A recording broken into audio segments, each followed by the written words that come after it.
বড়লোকস মম versus আমার মম। বড়লোকস মম। মম, আরে princess বেটি, কি হয়েছে তোমার, বলো। মম, আসলে না থাক, এই কথাটা বলে তুমি আমার খুব রাগ করবে। বেটা, আমি তো তোমার সব প্রবলেম সলভ করে দিই, তুমি বলো না কি হয়েছে।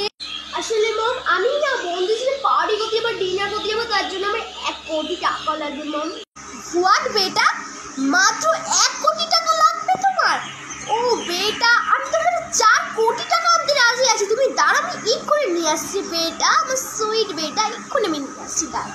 ও মম, সিরিয়াসলি আমি তো ভাবতেই পারছি না মম, তুমি আমাকে 1 কোটি টাকা এক্ষুনি দেবে। থ্যাংক ইউ মম, তোমার মতো আমি সারা বিশ্বের লোক পাই। আই লাভ ইউ মম, আমি তো ভাবতেই পারিনি। ও মাই গড। আমার মম।